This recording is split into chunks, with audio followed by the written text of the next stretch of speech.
Silicone casting on silicone gloves mold. Child with pig PJs. Part 1. The mother mold is dry front and back with the sealer. Now it's ready to use for the casting process.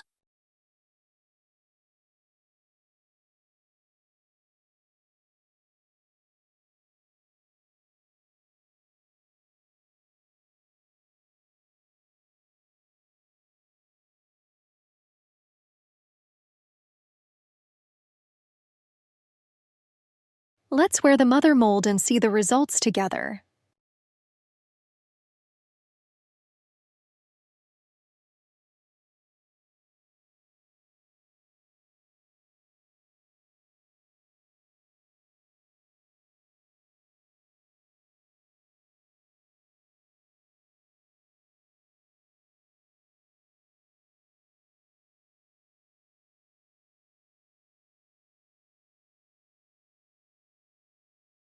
I'm placing the ear inside the mother mold, and I'm very satisfied with the results.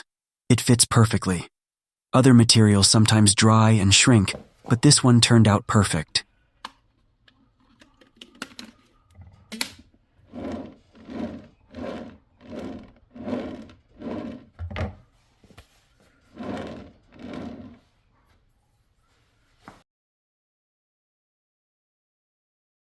Let's start by shaking well the release agent 205 from Smooth On.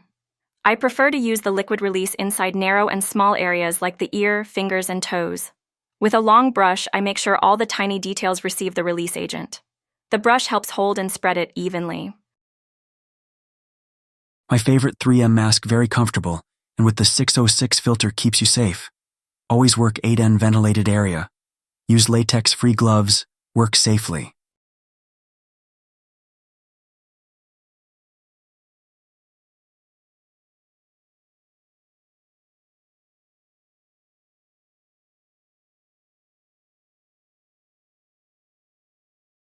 With the brush wet with the release agent, I will apply it inside the ear, foot, hand, and all the small areas of the mother mold.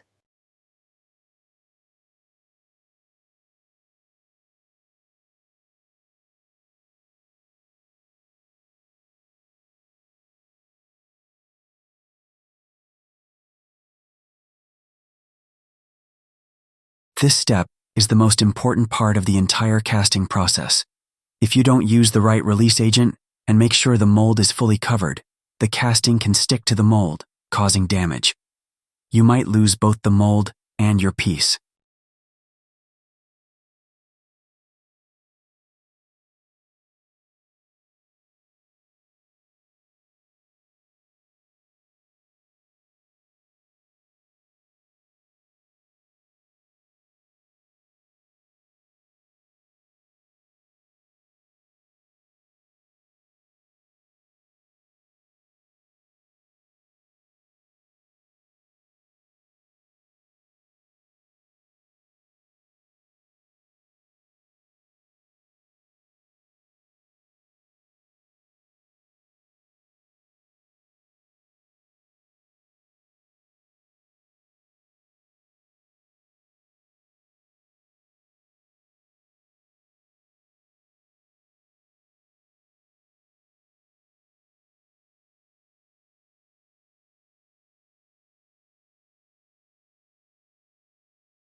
The brushes can be reused.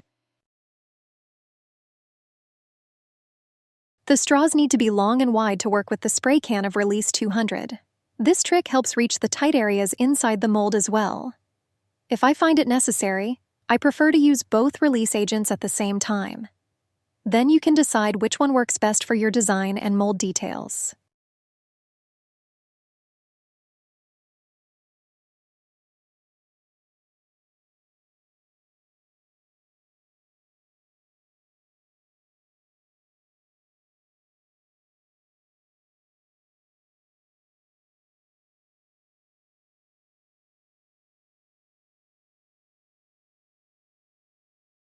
This is just one more trick that works for me in this process, and I hope it's helpful for you too.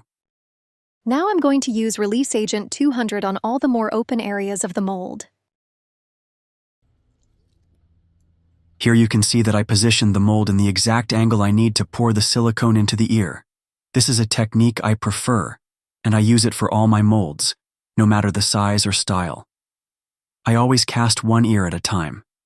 I don't like dealing with bubbles or small imperfections in the ears later, so I prefer to take extra time at this stage to avoid more work later. Here I'm going to use the vacuum chamber to dig out the silicone. I'll show you how to use it in this video.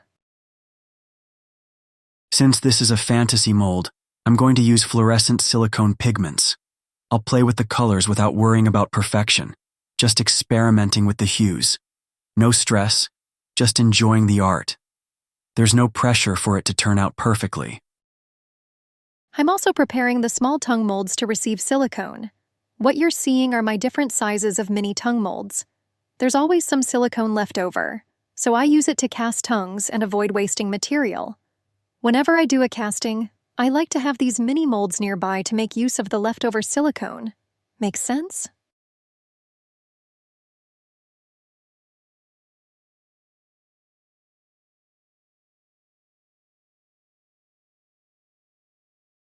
I separated some silicone pigments in powder to give a different thickness in some parts of the mold. It makes a cool effect on the tongue-like thickness.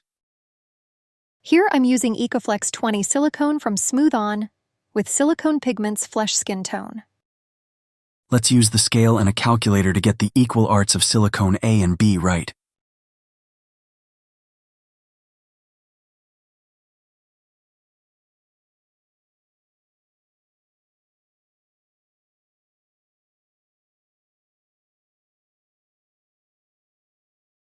Just add a pinch of the silicone pigments. Wow, this color is so vibrant.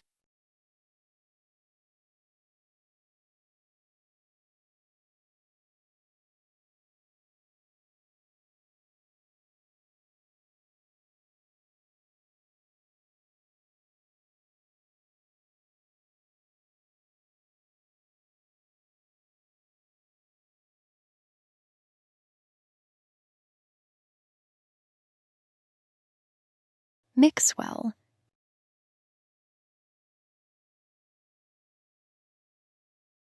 Let's use the vacuum chamber to degassing the silicone.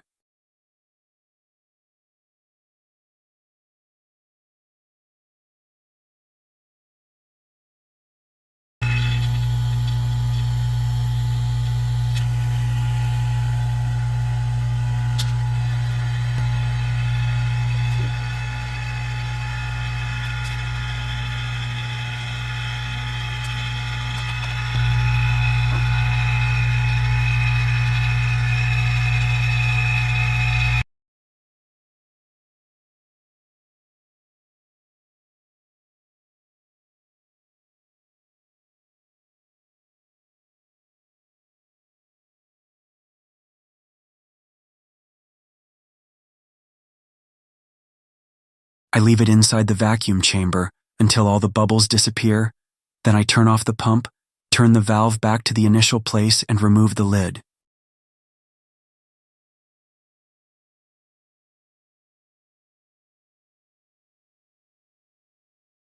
In the meantime, I'm going to add some of the peach silicone powder inside the ear, just as an experiment, to see if it will have any color effect.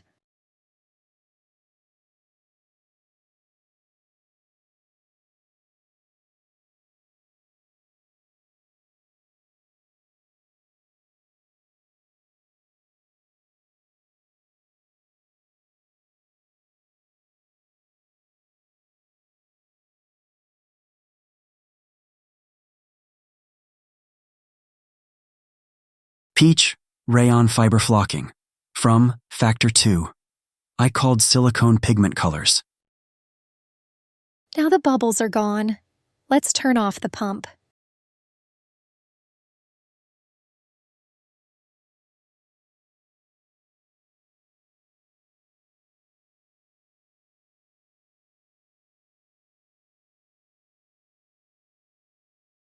I make a spout on the paper cup to pour the silicone more easily. Whenever possible, I prefer using paper cups for this reason.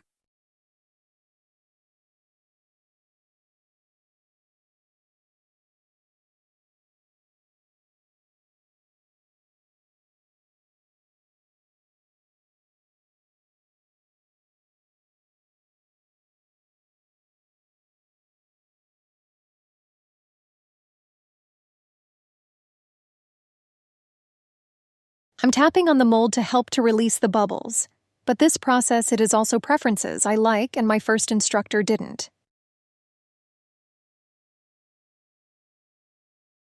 Now with the remaining silicone, I'm going to cast the mini molds. I'm going to use a drop of silicone thinner because the molds are very small and tight, and now I need the silicone to fit thinly inside the mold, slippery, or it will form bubbles. It's smooth on products as well.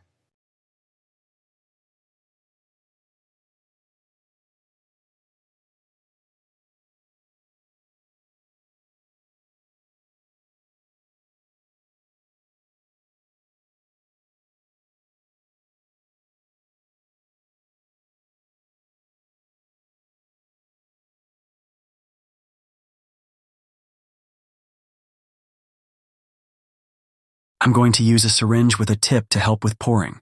These syringes are very useful and can be reused. When the silicone is cured, just pour it in and it's ready to be reused.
Now I'm going to wait for the silicone to cure before continuing with the other ear.